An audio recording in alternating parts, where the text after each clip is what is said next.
الحمد للہ وحدہ والصلاة والسلام علی من لا نبی بعدہ اما بعد قال اللہ تبارک و تعالی فی القرآن المجید والفرقان الحمید وَلَقَدْ يَسَّرْنَا الْقُرْآنَ لِلذِّكْرِ فَهَلْ مِن مُدَّكِرٍ وقال النبی صلی اللہ علیہ وسلم خیرکم من تعلم القرآن وعلم صدق اللہ العظیم وصدق رسولہ النبی الکریم اللہم صلی علی سیدنا و مولانا محمد وبارک وسلم وصلی علیہ۔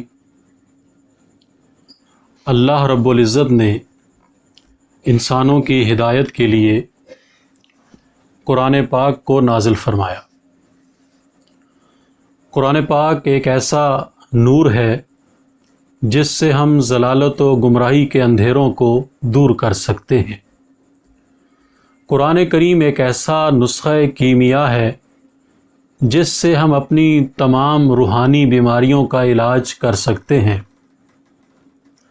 قرآن ایک ایسی کتاب ہے جس کی بنیاد پر ہم زمانے میں انقلاب برپا کر سکتے ہیں اور اپنی کھوئی ہوئی عزت و وقار بحال کر سکتے ہیں۔ قرآن ایک ایسا راستہ ہے جو سیدھا اللہ رب العزت کی رضا اور جنت تک انسانیت کو لے جاتا ہے۔ قرآن اصلاح و تربیت کا ایک ایسا نظام ہے جو انسان کا تزکیہ کر کے اسے ایک مثالی انسان بنا دیتا ہے۔ قرآن ایک ایسا سایہ دار درخت ہے جو اپنے سایہ میں بیٹھنے والوں کو قلبی سکون اور راحت عطا کرتا ہے۔ قرآن ایک ایسا امام ہے جو اپنی اقتداء کرنے والوں کو زمانے بھر کا امام بنا دیتا ہے۔ اس لیے ہمیں چاہیے کہ قرآن کریم کو پڑھنے اور سمجھنے کے لیے کچھ وقت نکالیں۔ ہر محلے میں، ہر مسجد میں درس قرآن مجید کے حلقے قائم کیے جائیں۔ ہمارے انتہائی قابل احترام جناب عارف علوی صاحب اسی مشن اور پیغام کو لے کر اٹھے ہیں۔ قرآن مجید کو سمجھنے کے لیے خود انہوں نے گھاٹ گھاٹ کا پانی پیا ہے۔ کئی مایہ ناز اساتذہ کرام کے سامنے زانو تلمذ طے کیے ہیں، عربی زبان اور عربی لغت کو پڑھا اور سمجھا، عربی گرامر پر عبور حاصل کیا۔ حکیم الامت مولانا محمد اشرف علی تھانوی، علامہ شبیر احمد عثمانی، مولانا احمد رضا خان بریلوی، مولانا سید ابو العلا مودودی، مولانا حمید الدین فراہی، مولانا امین احسن اصلاحی، علامہ خالد مسعود، جناب ڈاکٹر اسرار احمد، حافظ نذر احمد، صابر کرنی، مفتی رضا المصطفیٰ، حافظ صلاح الدین یوسف، پروفیسر عبد الرحمن طاہر، مولانا سید شبیر احمد اور مولانا سید فضل الرحمن کی قرآنی خدمات سے انہوں نے استفادہ کیا۔ عرصہ 20 سال سے لوگوں کو قرآنی نور سے منور کر رہے ہیں۔ قرآن کریم کا آسان اور عام فہم ترجمہ پڑھا رہے ہیں۔ ان کے شاگرد، ان کے فیض یافتہ، ان کے تربیت یافتہ راولپنڈی اسلام آباد کی مساجد اور مختلف دوستوں کے گھروں میں اس عرفان قرآنی کو عام کر رہے ہیں۔ بلا مبالغہ سینکڑوں لوگوں نے ان کی وجہ سے قرآنی روشنی اور معارف سے اپنے قلوب و اذہان کو منور کیا ہے۔ محترم جناب عارف علوی صاحب گزشتہ 6 ماہ سے پیغام زندگی کے عنوان سے یوٹیوب پر بھی اس روشنی کو پھیلا رہے ہیں۔ انہوں نے قرآن مجید سیکھنے اور سمجھنے والوں پر مزید احسان فرمایا کہ 912 صفحات پر مشتمل آسان ترجمہ قرآن تذکیر القرآن کے نام سے مرتب کر کے شائع کر دیا ہے۔ ذخیرہ الفاظ کی بنیاد پر ترجمہ قرآن سیکھنے کا یہ آسان اور منفرد اسلوب ہے۔ تذکیر القرآن مختلف تراجم قرآنیہ کے جدا جدا محاسن سے کشید کردہ خلاصہ اور خوشبو ہے، جس کے نتیجے میں یہ لفظی اور بامحاورہ ترجمہ کا امتزاج اور مرکبات کی صورت میں مربوط نظر آئے گا، جبکہ قوسین کے استعمال سے قاری کو مفہوم میں سلاست اور روانی محسوس ہوگی۔ تذکیر القرآن میں ذخیرہ الفاظ کے طریقے کو واضح کرنے کے لیے ہر آیت میں پہلی بار وارد ہونے والے الفاظ کو رنگین رکھتے ہوئے نمایاں کیا گیا ہے، جبکہ ہر رکوع کے آخر میں کل الفاظ، نئے الفاظ اور مکرر الفاظ کی تعداد الگ الگ لکھی گئی ہے تاکہ بتدریج مکرر الفاظ کی تعداد میں اضافہ طالب علم کے لیے حوصلہ افزائی اور ترغیب کا ذریعہ ہو۔ ہمارے مخدوم جناب عارف علوی صاحب خود تذکیر القرآن کے پیش لفظ میں اس حوالے سے بڑی خوبصورت وضاحت لکھتے ہیں کہ نئے الفاظ کو رنگین رکھنے کی عملی تطبیق کو چند مثالوں سے اس طرح سمجھا جا سکتا ہے کہ سورہ فاتحہ کے کل 31 الفاظ میں سے 24 الفاظ رنگدار یعنی پہلی بار وارد ہوئے ہیں۔ یہ 24 الفاظ سیکھ لینے سے طالب علم قرآن مجید کے کل 91,265 الفاظ میں سے 7% یعنی 6,539 الفاظ اپنی یادداشت میں شامل کر لے گا۔ اس کے بعد سورہ بقرہ کی ابتدائی 5 آیات میں 23 نئے الفاظ سیکھ کر ذخیرہ الفاظ میں جو اضافہ ہوگا اس سے قرآن حکیم کے مزید 5,900 الفاظ شامل ہونے پر کل الفاظ کا 13% طالب علم کی یادداشت کا حصہ بن جائے گا۔ اسی طرح جستہ جستہ جب طالب علم سورہ بقرہ کی آیت نمبر 61 تک پہنچتا ہے تو گو کہ وہ اس مرحلے تک صرف 405 الفاظ ہی سبکن سیکھ پایا ہوگا۔ ان 405 الفاظ کی وجہ سے وہ قرآن مجید کے کل الفاظ میں سے 31,206 الفاظ یعنی کل الفاظ کے 34% کو اپنی یادداشت میں شامل کر چکا ہوگا۔ ایک دوسرے پہلو سے دیکھا جائے تو طالب علم کو قرآن مجید کی ابتدا سے آخر تک کل الفاظ کا صرف 10% یعنی 9,580 الفاظ ہی سیکھنے ہوں گے، گویا باقی ماندہ 81,685 الفاظ بار بار دہرائے جانے والے الفاظ ہوں گے۔ یعنی طالب علم 9,580 الفاظ سیکھ کر قرآن مجید کے 91,265 الفاظ کو اپنی یادداشت اور فہم کا حصہ بنا سکتا ہے۔ اب عارف علوی صاحب اس طریقے کی مزید وضاحت کرتے ہوئے اپنے پیش لفظ میں مزید یہ لکھتے ہیں، جیسا کہ عرض کیا جا چکا ہے کہ مذکورہ طریقہ تدریس ذخیرہ الفاظ کی بنیاد پر قائم ہے۔ بلا شبہ عربی قواعد کی بنیاد پر جاری طریقہ ہے تدریس قابل صد احترام اور مبنی بر اخلاص ہیں۔ بندہ عاجز کے مخاطب وہ مبتدی اور عام لوگ ہیں جو کم از کم اردو پڑھ اور سمجھ سکتے ہیں۔ ایسے ابتدائی عشاق قرآن کو کلام الہی کی زبان سے ہم آہنگ کرنے کا حل یہ ہے کہ الفاظ قرآن کو بتدریج ان کے ذخیرہ الفاظ کا حصہ بنایا جائے۔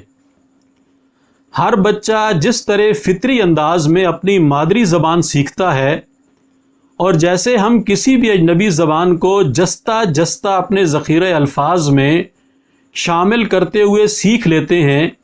کسی بھی زبان کو سمجھنے اور بتدریج بولنے کا عملی طریقہ یہی ہے، کیونکہ قواعد زبان سے زبانیں سیکھی نہیں جا سکتی، البتہ سیکھی ہوئی زبان میں پختگی اور گہرائی ضرور حاصل کی جا سکتی ہے۔ یہی وجہ ہے کہ جن عام افراد کے بارے میں بات کی جا رہی ہے، ان میں سے عظیم اکثریت انگریزی کی گرامر جاننے کے باوجود انگریزی زبان روانی سے نہیں بول سکتے، جبکہ اردو کی گرامر نہ جاننے کے باوجود بلا تعمل وہ زبان سمجھتے اور سمجھا لیتے ہیں۔ عارف علوی صاحب لکھتے ہیں کہ تدریس کے دوران یہ مشاہدہ بارہا ہوا کہ چند پارے کا ترجمہ سیکھ لینے اور دہرائی کے مقرر کردہ نصاب پر کاربند رہنے والے طلباء کے ذوق و شوق اور حوصلے میں حیران کن طور پر اضافہ ہوتا ہے۔ طلباء ان چند پاروں کی بنیاد پر تراویح اور تلاوت کے دوران اگلے پاروں میں سے کثیر حصہ سمجھ آنے پر حیرت انگیز خوشی کا اظہار کرتے ہیں۔ اسی طرح تذکیر القرآن کی خوبیوں کو بیان کرتے ہوئے جناب محسن فارانی صاحب، جو کہ ریسرچ اسکالر ہیں دارالسلام لاہور کے، وہ لکھتے ہیں کہ محترم عارف علوی صاحب کے ذہن رسا نے برسوں قرآنی مطالب و مفاہیم کے بحر ذخار میں اتر کر غواصی کی ہے، اور اس کا حاصل قرآن مجید کا بہت خوبصورت اور عامۃ الناس کے لیے انتہائی مفید اردو ترجمہ ہے۔ اس ترجمے میں ڈبوں اور دو رنگوں کی مدد سے آسان اور سلیس زبان میں قرآنی الفاظ و آیات کا مفہوم واضح کرنے کی کامیاب کوشش کی گئی ہے۔ اس میں لفظی ترجمے کی رعایت بھی ہے، جس سے قرآنی حروف و الفاظ اور اسماء و اعلام کے الگ الگ معنی سمجھ آتے چلے جاتے ہیں، اور آیات کے بامحاورہ اور سلیس ترجمے کا تسلسل بھی برقرار رہتا ہے۔ اور ایک اضافی خوبی جو اسے معروف اور متداول ترجموں سے متمیز کرتی ہے، وہ قرآن کے ذخیرہ الفاظ کو ذہن نشین کرانے کا اچھوتا اسلوب ہے۔ آیات میں جو الفاظ پہلی بار آئے ہیں انہیں رنگین دکھایا گیا ہے، اور پھر بار بار آنے والے الفاظ سیاہ رکھے گئے ہیں۔ علوی صاحب نے مزید کاوش اور جستجو یہ کی ہے کہ ہر رکوع کے آخر میں کل الفاظ، نئے الفاظ اور بار بار آنے والے الفاظ کی تعداد الگ الگ درج کر دی ہے۔ اس پر فاضل مترجم کو جتنی بھی داد دی جائے کم ہے۔ اس طرح قرآن مجید کے الفاظ قاری کے ذہن میں ذخیرہ ہوتے چلے جاتے ہیں۔ محسن فارانی صاحب مزید لکھتے ہیں کہ جہاں ضرورت ہوئی توضیح الفاظ قوسین میں بھی شامل کر دیے گئے ہیں۔ ترجمے کا یہ اسلوب عام اردو خواں حضرات و خواتین کے لیے نہایت کارآمد ہے۔ ترجمے کا یہ اسلوب عام اردو خواں حضرات و خواتین کے لیے نہایت کارآمد ہے، اور انہیں مشکل مقامات کو سمجھنے کے لیے کسی تفسیر سے رجوع کرنے کی عموماً ضرورت پیش نہیں آتی۔ اس سے مترجم کی ژرف نگاہی اور قرآنی بصیرت کا اندازہ ہوتا ہے۔ انہوں نے معروف اردو تراجم سے استفادہ کرتے ہوئے قرآنی فہم کو عام کرنے کا جو نادر طریقہ اختیار کیا ہے، عربی زبان اور صرف و نحو سے ناآشنا مسلمان اس سے فائدہ اٹھاتے ہوئے اللہ تعالیٰ کے احکام و فرامین اور بیانات و ہدایات کو سمجھنے کی صلاحیت حاصل کر کے اپنی زندگی کو اسلامی رنگ میں ڈھال سکتے ہیں۔ ان کی یہ گراں قدر کاوش باری تعالیٰ کے ہاں یقیناً مقبول و ماجور ہوگی، اور اردو دان عوام و خاص میں پذیرائی حاصل کرے گی۔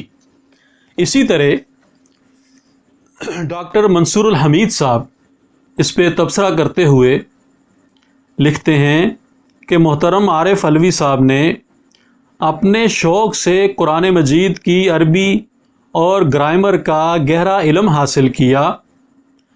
ایک زمانے میں انہوں نے علامہ خالد مسعود صاحب رحمۃ اللہ علیہ کی رہنمائی میں سبکن اسباق النحو اور عربی گرامر پڑھی۔ اسی سے ان میں صحت ترجمہ کا شعور آیا۔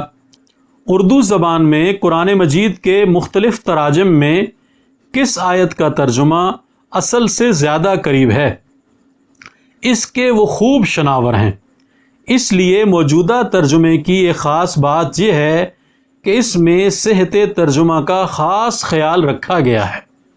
ڈاکٹر منصور الحمید صاحب مزید لکھتے ہیں، بسا اوقات لوگ ترجمے کی صحت کا خیال تو رکھتے ہیں، لیکن ترجمے کی روانی، سلاست اور خوبصورتی کو بالکل ہی نظر انداز کر دیتے ہیں۔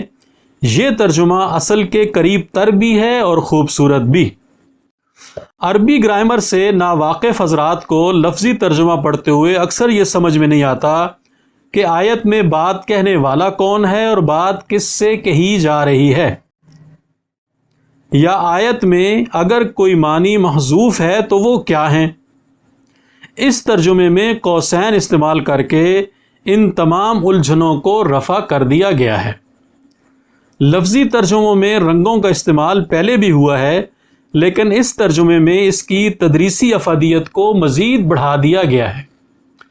اب صرف نئے الفاظ کے لیے رنگ بدلا گیا ہے تاکہ طالب علم کی توجہ نئے الفاظ کو سیکھنے پر مرکوز رہے۔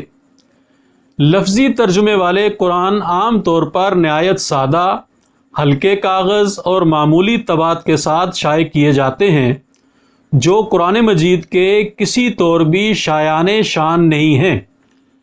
اس ترجمے کو محترم حسان عارف سلمہ اپنے عمدہ ذوق اور دیدہ زیب طباعت سے آراستہ کر رہے ہیں۔ امید ہے کہ ان کی یہ کاوش حسن قبولیت حاصل کرے گی۔ تذکیر القرآن کی اشاعت کا شرف حاصل کیا ہے مجلس مرکزیہ حزب الانصار بھیرا نے۔ اس کی معیاری، دیدہ زیب اور خوبصورت اشاعت پر جناب علامہ خالد مسعود صاحب مرحوم کے قابل فخر فرزند جناب حسان عارف صاحب بھی مبارکباد کے مستحق ہیں، جنہوں نے اپنی صلاحیتیں صرف کر کے اس کی اشاعت کرائی۔ اللہ تعالیٰ انہیں بھی جزائے خیر عطا فرمائیں۔ ہم اپنے تمام سننے والوں سے اور دوست احباب سے پرزور اپیل کریں گے کہ اس قیمتی تحفہ اور سوغات کو پہلی فرصت میں حاصل کریں اور اس سے استفادہ کریں۔ یہ ہے جناب عارف علوی صاحب کی محنت، تذکیر القرآن۔ اتنی خوبصورت اس کی جلد ہے اور اتنی شاندار اس کی اشاعت ہوئی ہے۔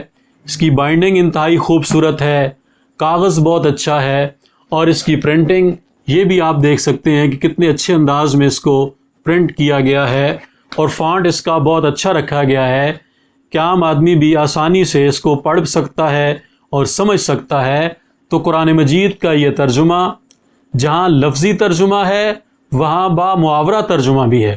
جب آپ اس ترجمے کو پڑھیں گے تو آپ خود محسوس کریں گے کہ جناب عارف علوی صاحب نے اس کے لیے کتنی محنت کی ہے۔ یہ ان کی 20 سالہ مسلسل محنت کا نچوڑ ہے۔ انہوں نے اپنے حصے کا کام کر دیا ہے۔ اب ہمیں چاہیے کہ ہم قرآن پاک کو پڑھنے کے لیے، قرآن پاک کو سمجھنے کے لیے، قرآن کریم کے معانی اور مفاہیم سے آگاہی کے لیے ان کی اس محنت سے بھرپور فائدہ اٹھائیں۔ اللہ رب العزت ہمیں اس کی توفیق عطا فرمائیں۔ میں ایک دفعہ پھر دعا گو ہوں کہ اللہ تعالیٰ عارف علوی صاحب اور ان کے تمام رفقائے کرام کو جزائے خیر عطا فرمائیں کہ انہوں نے اتنا قیمتی تحفہ امت مسلمہ کو دیا ہے۔